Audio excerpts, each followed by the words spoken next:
Okey, hai Assalamualaikum warahmatullahi taala wabarakatuh kepada semua yang menyaksikan kita punya program pada malam ini di Tawau Kini.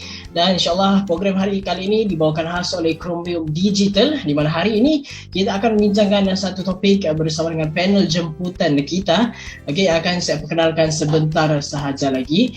Jadi kepada semua yang menyaksikan video kita kali ini dan diharapkan dapat untuk share kita punya program kan, kita punya program FB hari ini, dan semoga mendapat memberikan sedikit sebanyak input ataupun informasi kepada semua yang menyaksikan video ini nanti. Okey, baik. Jadi hari ini di Tawau Kini dan juga Chromium Digital kita akan bawakan kepada anda semua berkenaan tentang satu program yang akan membicarakan atau yang memperkatakan berkenaan tentang aktivis pendidikan. Jadi hari ini saya memperkenalkan kita punya panel jemputan hari ini, iaitu Wan Syakilah selaku pengurus sekolah alternatif Borneo Comrade. Jadi apa khabar Wan Syakilah? Assalamualaikum. Assalamualaikum, khabar baik. Okey. So terima kasih Wan Syakilah kerana sudi bersama kita pada hari ini. Borneo Comrade merupakan sebuah organisasi. Sekolah alternatif adalah projek pendidikan yang berada di bawah Borneo Comrade yang dikendalikan oleh Borneo Comrade. Projek pendidikan ini muncul apabila setelah kita melihat pengamatan kita dan analisis di lapangan bermula daripada mahasiswa universiti yang melihat isu keciciran pendidikan dalam kalangan anak-anak tanpa dokumen di Sabah sangat kritikal.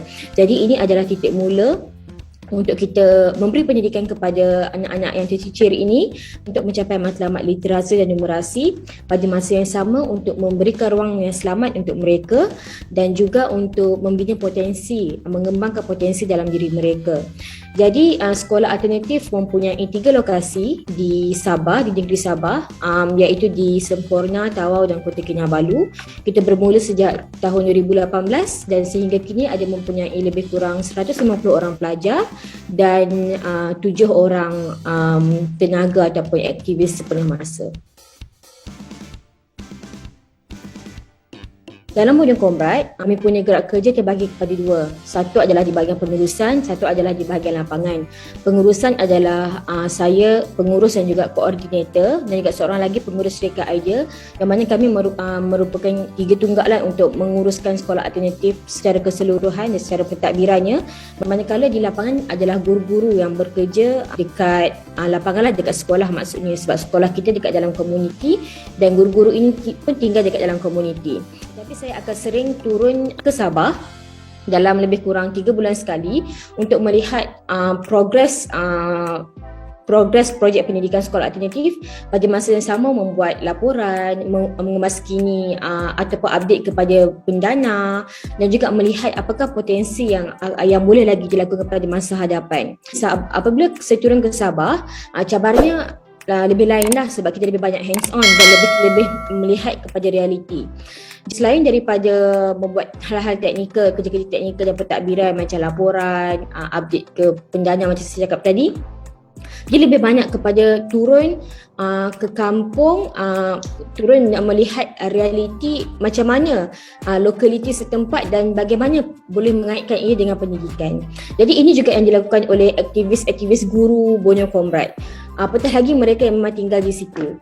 Jadi setiap hari pengalaman itu ataupun sebenarnya kehidupan seharian di lapangan, di dalam kampung itu pun sebenarnya adalah sebahagian daripada gerak kerja dan juga menyumbang kepada proses pendidikan yang akan disampaikan di sekolah. Bagaimana menjumpai orang kampung, mendengar apa isu-isu dan masalah mereka, melihat apakah ruang pendidikan boleh dilakukan lagi, apakah situasi atau keadaan yang berlaku sekarang, macam mana menterjemahkan benda itu ke dalam bentuk pengajaran dan pendidikan dalam kelas. Jadi itu sebahagian sedikit sebanyak yang menyumbang kepada gerak kerja dan juga macam mana perkara-perkara ini sebenarnya juga adalah subjek ataupun intipati pendidikan dalam kelas. Contohlah kita nampak macam isu budak-budak yang hisap gam dekat pekan. Jadi kita menceritakan situasi ini dekat dalam kelas. Jadi itu peranan guru-guru, macam mana mereka mengupas isu ini dalam bentuk dialog ataupun diskusi dengan pelajar. Dan ini juga mengajak pelajar untuk melihat kembali macam mana ilmu yang mereka dapat Jadi sekolah alternatif boleh dikembalikan semula kepada komuniti.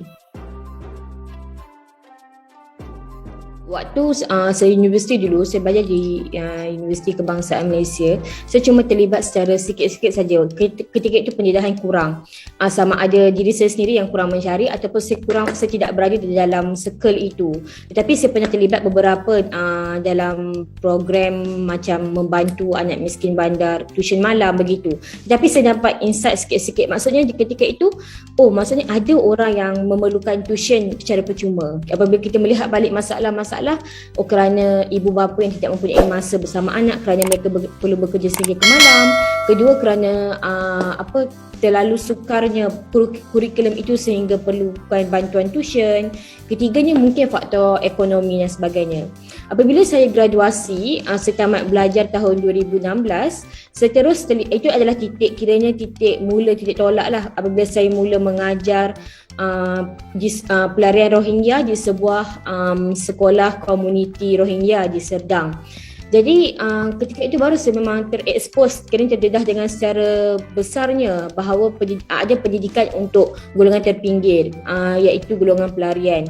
Macam mana pelarian-pelarian di Malaysia ini, spesifiknya sebab saya terlibat dengan Rohingya, mereka ada banyak sekolah komuniti yang sama ada dibangunkan oleh komuniti mereka ataupun dibangunkan oleh NGO. Tetapi pokok pangkalnya adalah mereka membuat sesuatu untuk mendapatkan pendidikan.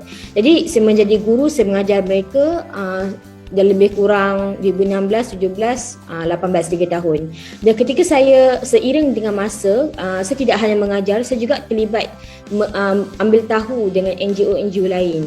Ketika saya mengajar itu untuk bersamalah, macam sekarang pun saya punya tugas untuk meluaskan jaringan, untuk melihat apakah modul pendidikan yang terbaik, macam mana mereka mengendalikan sekolah untuk klinik sekolah alternatif ini, sekolah pusat pembelajaran alternatif ini. Dan ketika itu saya berjumpa dengan Teach for the Needs, TFTN.